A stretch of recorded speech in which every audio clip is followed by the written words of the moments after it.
नमस्कार दोस्तों, मैं वैभव एक बार फिर से आप सभी का स्वागत करता हूं आपके अपने YouTube चैनल टारगेट सरकारी नौकरी पर। तो आप सभी का स्वागत है। Very very good evening guys. जल्दी से सारे लोग आ जाइए। फिर आज के सेशन की हम लोग शुरुआत करेंगे। कुछ बहुत इंपॉर्टेंट MCQs को डिस्कस करेंगे जो कि आपके लिए काफ़ी महत्वपूर्ण हो सकते हैं। तो जितने लोग जुड़ते चल रहे हो सेशन को एक बार लाइक कर दो, सेशन को एक बार शेयर कर दो। इसी के साथ शुरू करते हैं आज की क्लास को। और पहला प्रश्न आपके सामने एकदम आसान प्रश्नों से हम लोग शुरुआत करेंगे। पहला प्रश्न आपके सामने है, राष्ट्रीय ध्वज की लंबाई और चौड़ाई की बात करेंगे तो इनका अनुपात कितना हो जाता है। ठीक है, पहले प्रश्न का आप लोगों को आंसर करना है। पहला प्रश्न आसान रखा हूं, ठीक है, और पहले प्रश्न से हम लोग आगे बढ़ेंगे और बहुत अच्छे अच्छे क्वेश्चंस आज आपको देखने को मिलने वाले हैं। तो चलो जल्दी से बताना पहले प्रश्न का क्या करेक्ट आंसर हो जाएगा।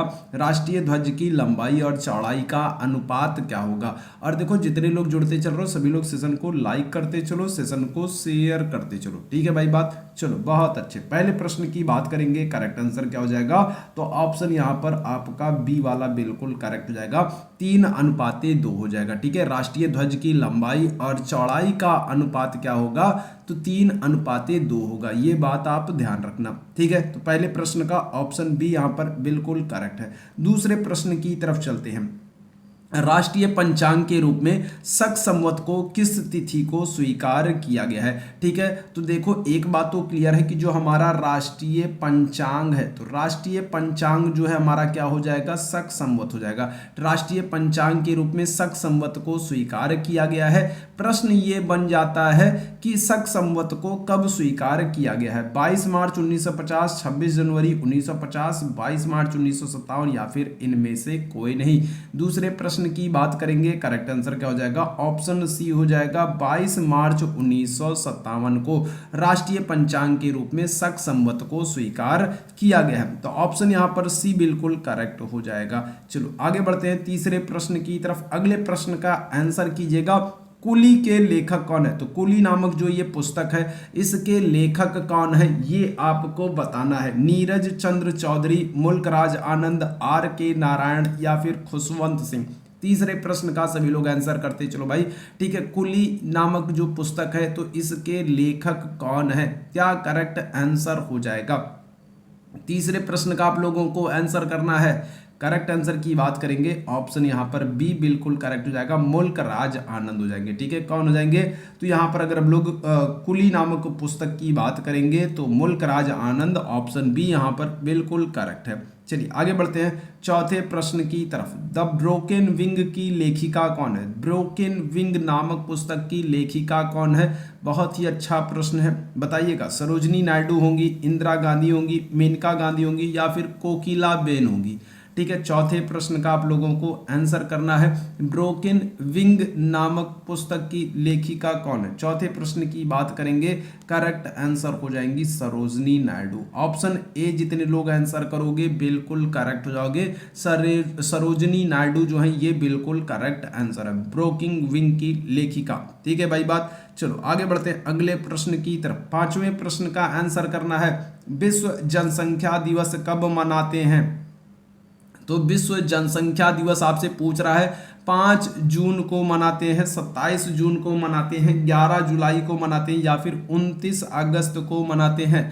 पांचवें प्रश्न का आंसर कीजिएगा। विश्व जनसंख्या दिवस की बात करेंगे, करेक्ट आंसर क्या हो जाएगा, ऑप्शन सी हो जाएगा। 11 जुलाई को विश्व जनसंख्या दिवस मनाते हैं। और अगर अभी भारत की बात करेंगे तो भारत जनसंख्या के मामले में कहां पर पहुंच गया है, पहले स्थान पर पहुंच गया है। ठीक है भाई बात, अगर हम लोग बात करते हैं किसकी, 5 जून की बात करते हैं तो 5 जून को हम लोग क्या करते हैं, 5 जून को हम लोग पर्यावरण दिवस के रूप में मनाते हैं। 29 अगस्त की बात करेंगे तो 29 अगस्त को हम लोग क्या करते हैं, राष्ट्रीय खेल दिवस के रूप में मनाते हैं। चलिए आगे बढ़ते हैं अगले प्रश्न की तरफ। छठवें प्रश्न का आंसर करना, चंद्रकांता के लेखक कौन है। तो देवकी नंदन खत्री, रविंद्रनाथ टैगोर, शरत चंद्र चट्टोपाध्याय, बंकिम चंद्र चटर्जी।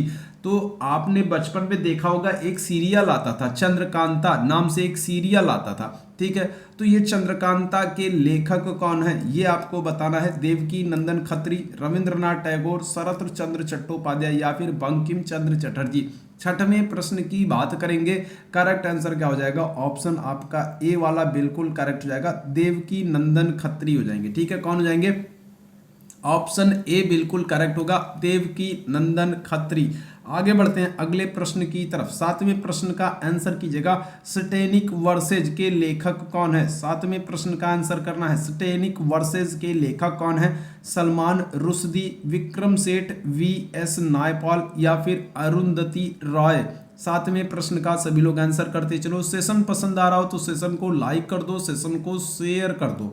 सातवें प्रश्न का आंसर करना क्या करेक्ट हो जाएगा, तो स्टेनिक वर्सेज की बात करेंगे, करेक्ट आंसर हो जाएगा ऑप्शन ए हो जाएगा, सलमान रुश्दी हो जाएगा। ठीक है, क्या हो जाएगा, तो सलमान रुश्दी आपका बिल्कुल करेक्ट आंसर हो जाएगा। और इसी के साथ पाकिस्तान का दूसरा विकेट गिर गया। ठीक है, तो बाबर आजम जो है ये आउट हो गए हैं, तो ये भी सुनते चलो भाई। ठीक है, बाबर आजम जो है ये बोल्ड हो गए हैं और इनको जो है बोल्ड कर दिया है किसने, हार्दिक पांड्या ने बोल्ड कर दिया। ठीक भाई, तो सातवें प्रश्न का ऑप्शन ए यहाँ पर बिल्कुल करेक्ट हो जाएगा, स्टेनिक वर्सेस सलमान रुश्दी की पुस्तक है। चलो आगे बढ़ते हैं अगले प्रश्न की तरफ। पूर्वी तिमोर किसकी राजधानी भाई। ठीक है, आप लोग मैच छोड़ करके मेरी क्लास ले रहे हो, तो इतना तो मेरी जिम्मेदारी बनती है कि मैं आप लोगों को अपडेट करता रहूं। ठीक है, थोड़ा सा आप लोगों को बताता रहूं क्या चल रहा है भारत पाकिस्तान मैच में। चलो पूर्वी तिमोर की बात करेंगे। पूर्वी तिमोर राजधानी क्या हो जाएगी, विक्टोरिया हो जाएगी, रबात हो जाएगी, दिल्ली हो जाएगी या फिर इनमें से कोई नहीं।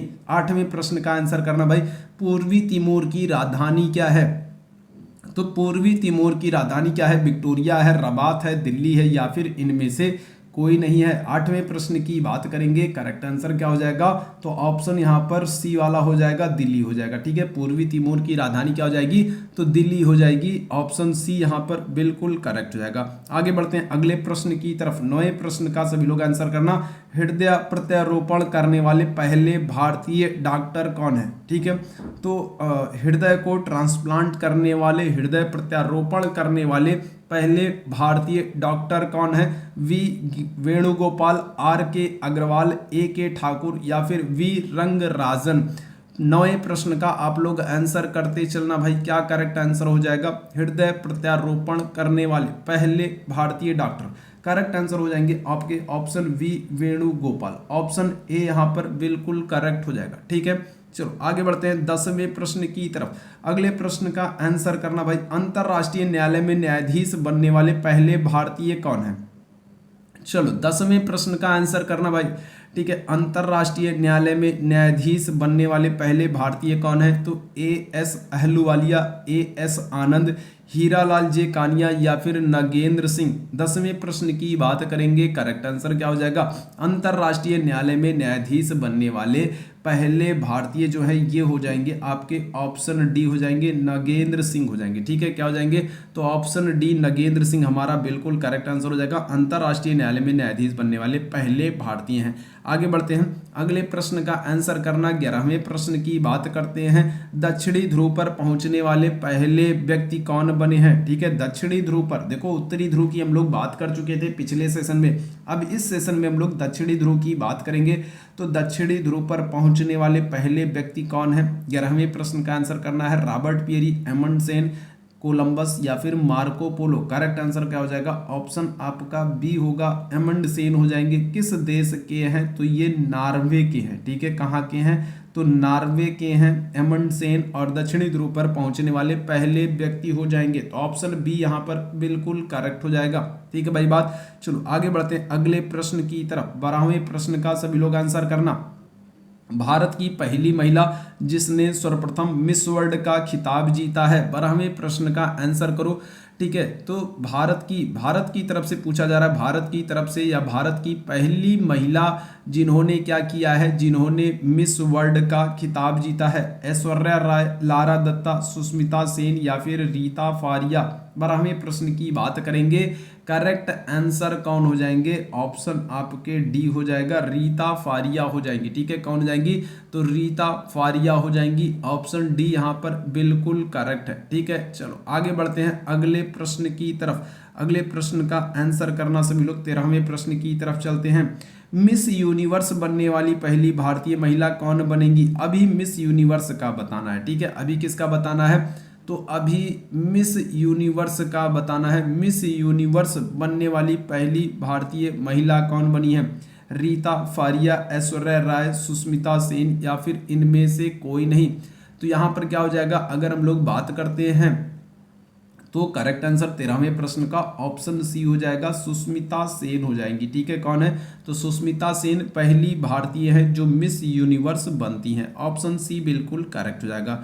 चलो आगे बढ़ते हैं अगले प्रश्न की तरफ। भारत रत्न से सम्मानित होने वाली पहली महिला कौन है? 14वें प्रश्न का सभी लोग आंसर कीजिएगा। ठीक है, भारत रत्न से सम्मानित होने वाली, भारत रत्न पाने वाली पहली भारतीय महिला कौन हो जाएंगी? इंदिरा गांधी, मदर टेरेसा, कस्तूरबा गांधी या फिर अरुणा आसफ अली। 14वें प्रश्न की बात करेंगे, करेक्ट आंसर कौन हो जाएंगी? तो ये हो जाएंगी आपकी इंदिरा गांधी, भारत की पहली महिला प्रधानमंत्री। ठीक है, इंदिरा गांधी भारत की पहली महिला प्रधानमंत्री जो क्या हो जाएंगी, जो भारत रत्न से सम्मानित की गई हैं। ठीक है भाई, इतनी बात। तो ऑप्शन यहाँ पर क्या हो जाएगा, ए वाला आपका बिल्कुल करेक्ट हो जाएगा। ठीक है भाई बात। चलो आगे बढ़ते हैं अगले प्रश्न की तरफ। अगले प्रश्न का आंसर कीजिएगा। 15वें प्रश्न की तरफ चलते हैं। भारत रत्न से सम्मानित पहले गैर भारतीय कौन बने? अब देखो, भारत रत्न से सम्मानित होने वाली पहली महिला की हम लोगों ने बात कर ली। अभी आपको क्या करना है, अभी आपको बताना है कि पहले गैर भारतीय कौन बने हैं। तो Mother Teresa, Nelson Mandela, Khan Abdul Gaffar Khan या फिर मोहम्मद अली जिन्ना। 15वें प्रश्न की बात करेंगे, कौन बने हैं भारत रत्न से सम्मानित होने वाले पहले गैर भारतीय कौन बने हैं? तो ये हो जाएंगे आपके खान अब्दुल गफ्फार खान। ऑप्शन सी यहाँ पर बिल्कुल करेक्ट हो जाएगा। और किस वर्ष में, अगर वर्ष की बात करेंगे तो वर्ष हो जाएगा 1987 में। ठीक है, 1987 में इन्हें भारत रत्न से सम्मानित किया जाएगा। भारत रत्न पाने वाले पहले गैर भारतीय हैं खान अब्दुल गफ्फार खान। ठीक है, चलो आगे बढ़ते हैं 16वें प्रश्न की तरफ। मैग्सेसे अवार्ड पाने वाले पहले भारतीय कौन है? तो जयप्रकाश नारायण, राम मनोहर लोहिया, विनोबा भावे या फिर जेबी कृपलानी। 16वें प्रश्न का सभी लोग आंसर करना। मैग्सेसे अवार्ड पाने वाले पहले भारतीय कौन बन जाएंगे? तो क्या करेक्ट आंसर हो जाएगा 16वें प्रश्न की अगर हम लोग बात करते हैं तो ऑप्शन यहाँ पर सी बिल्कुल करेक्ट हो जाएगा, विनोबा भावे। ठीक है, मैग्सेसे पुरस्कार पाने वाले पहले भारतीय बनेंगे। और ठीक है, किस वर्ष ये प्राप्त करते हैं? तो ध्यान रखना 1958 में। ठीक है, कब प्राप्त करते हैं? तो 1958 में इनको मैग्सेसे पुरस्कार प्रदान किया जाएगा। चलो आगे बढ़ते हैं अगले प्रश्न की तरफ। 17वें प्रश्न का आंसर करना। संयुक्त राष्ट्र महासभा की पहली महिला सभापति होने का गौरव किस भारतीय को प्राप्त है? अब देखो, ये पहली महिला हैं तो अपने आप में महत्वपूर्ण हो जाएंगी। संयुक्त राष्ट्र महासभा की पहली महिला सभापति होने का गौरव किस भारतीय को प्राप्त है? लक्ष्मी सहगल, अरुणा आसफ अली, कमला नेहरू या फिर विजया लक्ष्मी पंडित। 17वें प्रश्न का आंसर करते चलना सभी लोग। करेक्ट आंसर की बात करेंगे, ऑप्शन क्या हो जाएगा? डी हो जाएगा, विजया लक्ष्मी पंडित। ऑप्शन डी यहाँ पर जितने लोग आंसर करोगे बिल्कुल करेक्ट हो जाओगे, विजया लक्ष्मी पंडित। ठीक है भाई बात। चलो आगे बढ़ते हैं अगले प्रश्न। 18वें प्रश्न का आंसर करना।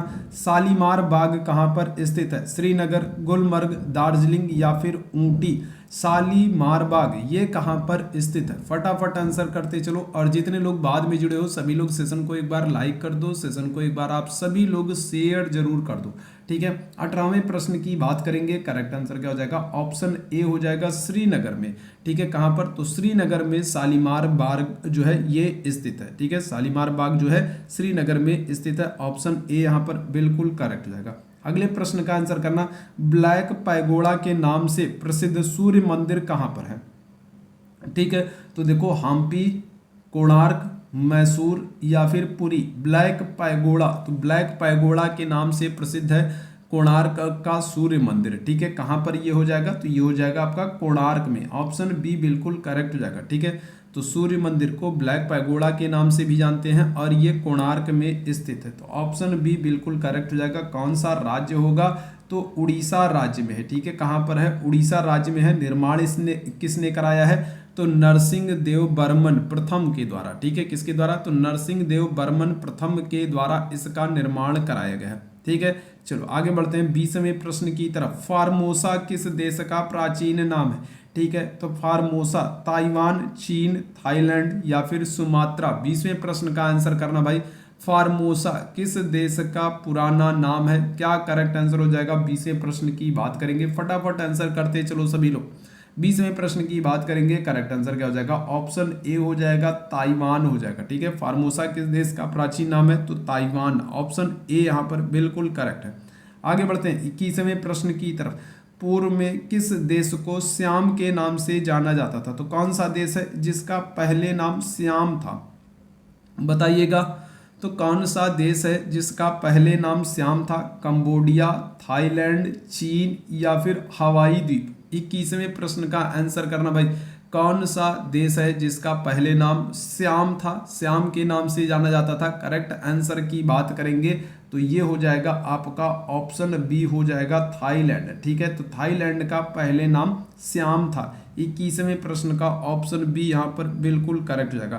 थाईलैंड को सफेद हाथियों का देश कहा जाता है और दक्षिण पूर्व एशिया का चावल का कटोरा भी कहा जाता है। ठीक है, भारत का सरकारी दस्तावेज किस नाम से जाना जाता है? Green book, white paper, white book या फिर ऑरेंज बुक? ठीक है, बताइएगा।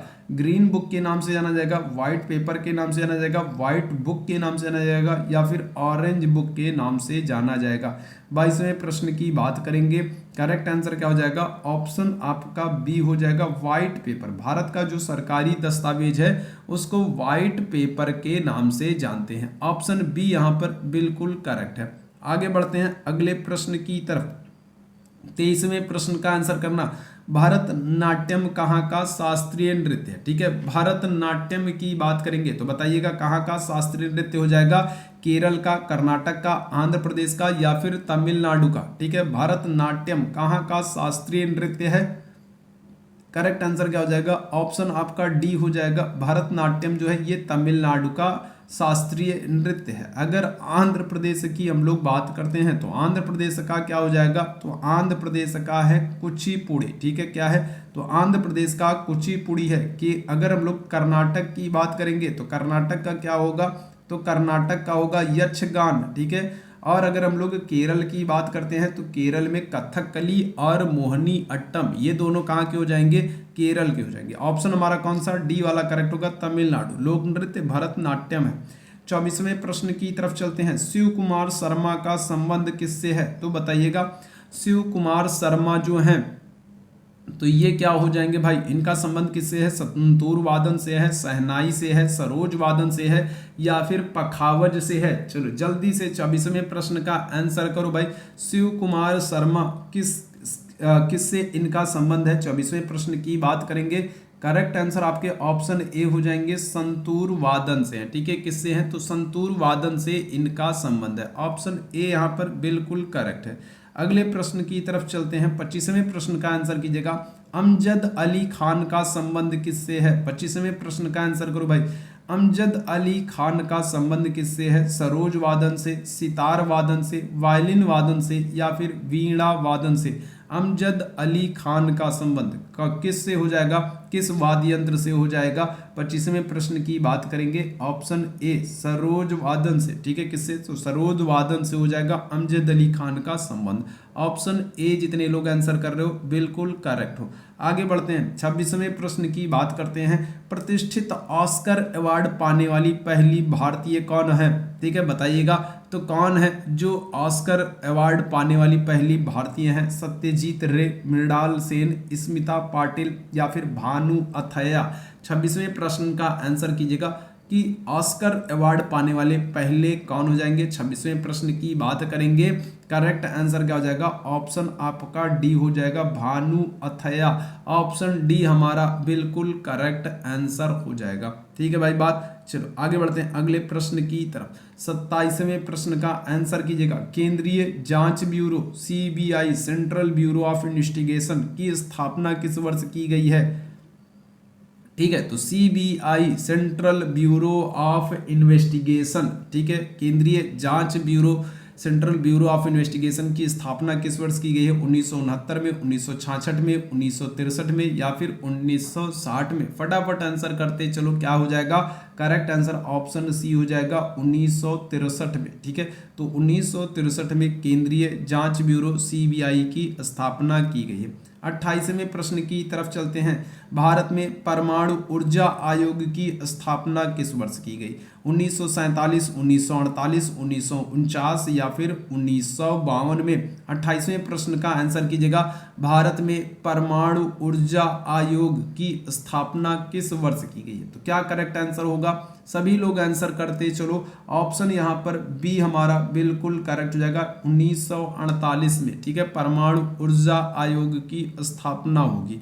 ऑप्शन बी यहाँ पर बिल्कुल करेक्ट है। 29वें प्रश्न का आंसर कीजिएगा।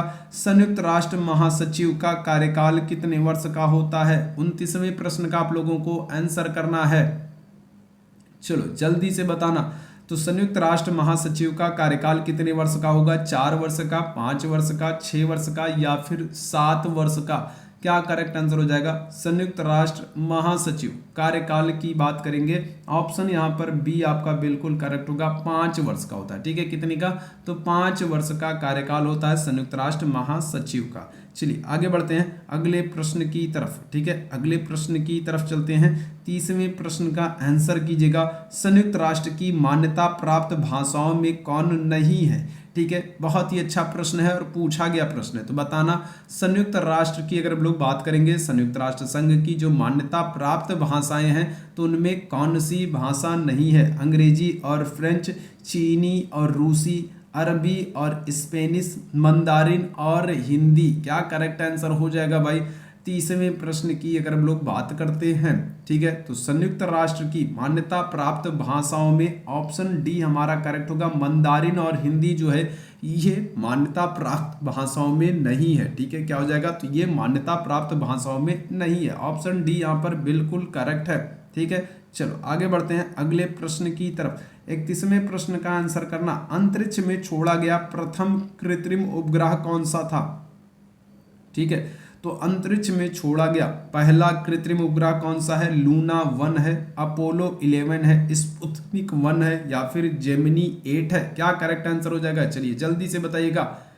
ठीक है, तो अंतरिक्ष में छोड़ा गया पहला कृत्रिम उपग्रह लूना 1, अपोलो 11, स्पुतनिक 1 या फिर जेमिनी 8। करेक्ट आंसर क्या हो जाएगा? यहाँ पर अगर हम लोग बात करेंगे 31वें प्रश्न की तो ये हो जाएगा ऑप्शन सी, स्पुतनिक 1 हो जाएगा। ठीक है, तो इसको रूस के द्वारा छोड़ा गया था और किस वर्ष में छोड़ा गया है? तो 1957 में, 1957 में रूस सोवियत संघ के द्वारा इसको छोड़ा गया है। स्पुतनिक 1 को पहला कृत्रिम उपग्रह है। ठीक है भाई बात। चलो आगे बढ़ते हैं 32वें प्रश्न की तरफ। राज्य में राष्ट्रपति शासन की अधिकतम अवधि क्या है? ठीक है, तो अगर हम बात करेंगे राज्य में जो राष्ट्रपति शासन लगेगा उसकी मैक्सिमम जो टाइम ऑफ पीरियड है वो क्या होगा? 6 माह, 2 माह, 3 माह या फिर 3 वर्ष? चलिए जल्दी से बताना क्या करेक्ट आंसर हो जाएगा। राज्य में राष्ट्रपति शासन, अच्छा देखो राष्ट्रपति शासन जो है इसका उल्लेख किस अनुच्छेद में है? तो ये है आपके आर्टिकल 356 में, 356 में राष्ट्रपति शासन की बात की गई है और मैक्सिमम जो लगता है वो आपके कितने? तो 3 वर्ष के लिए लगेगा। ऑप्शन डी यहाँ पर बिल्कुल करेक्ट हो जाएगा। ठीक है, मैक्सिमम जो समय होगा वो 3 वर्ष के लिए लगाया जाएगा। 33वें प्रश्न का आंसर करना। स्वतंत्र भारत के पहले जो निर्वाचन आयुक्त हैं तो ये कौन है? तो स्वतंत्र भारत के पहले आपसे पूछा जा रहा है, बताइएगा स्वतंत्र भारत के पहले निर्वाचन आयुक्त कौन है? फटाफट आंसर करो, क्या करेक्ट आंसर हो जाएगा? गणेश वासुदेव मावलंकर, सुकुमार सेन, स्वामीनाथन या फिर TN शेषन? क्या हो जाएगा? जल्दी से सारे लोग बताइएगा, फटाफट आंसर करिएगा। तो करेक्ट आंसर की बात करेंगे ऑप्शन बी हो जाएगा, सुकुमार सेन। ठीक है, ये स्वतंत्र भारत के पहले निर्वाचन आयुक्त हो जाएंगे। ऑप्शन बी यहाँ पर बिल्कुल करेक्ट हो जाएगा। चलो आगे बढ़ते हैं अगले प्रश्न की तरफ। अगले प्रश्न का आंसर करना है आप लोगों को। 34वें प्रश्न की तरफ चलेंगे और उच्च न्यायालय की आधिकारिक सर्वाधिक क्षेत्र कहाँ पर है? ठीक है, अगर हम लोग बात करेंगे तो कौन सा उच्च न्यायालय है जिसके पास सर्वाधिक आधिकारिक क्षेत्र है, जिसका अधिकार क्षेत्र सबसे बड़ा है, सबसे ज़्यादा है? कोलकाता, मुंबई, गुवाहाटी या फिर मद्रास? 34वें प्रश्न का सभी लोग आंसर करो भाई। कौन सा उच्च न्यायालय है जिसकी अधिकारिता सर्वाधिक क्षेत्रों पर है? तो करेक्ट आंसर क्या हो जाएंगे, ऑप्शन सी हो जाएगा गुवाहाटी उच्च न्यायालय। देखो गुवाहाटी उच्च न्यायालय की अगर हम लोग बात करते हैं तो इसकी अधिकारिता देखो एक तो असम में है, इसके बाद अगर हम लोग बात करेंगे तो कहाँ पर है, तो अरुणाचल प्रदेश में है। इसके अलावा अगर हम लोग बात करेंगे तो कहाँ पर है, तो नागालैंड में है। और फिर कहाँ पर हो जाएगा, और आपका मिजोरम में हो जाएगा। ठीक है, कहाँ पर, तो मिजोरम में। तो ये 4 राज्य हैं जो इसके अंतर्गत आते हैं, असम, अरुणाचल प्रदेश, नागालैंड और मिजोरम। तो इसकी क्षेत्राधिकार सर्वाधिक क्षेत्रों पर है। ऑप्शन सी बिल्कुल करेक्ट हो जाएगा, गुवाहाटी। आगे बढ़ते हैं और आज के सेशन के आखिरी प्रश्न की बात करते हैं। ठीक है, 35वें प्रश्न का आंसर कीजिएगा। राष्ट्रपति संसद में कितने सदस्यों को मनोनीत करता है? 35वें प्रश्न का आंसर कीजिएगा। राष्ट्रपति संसद में कितने सदस्यों को मनोनीत करता है? 14 सदस्य, 10 सदस्य, 8 सदस्य या फिर 12 सदस्य?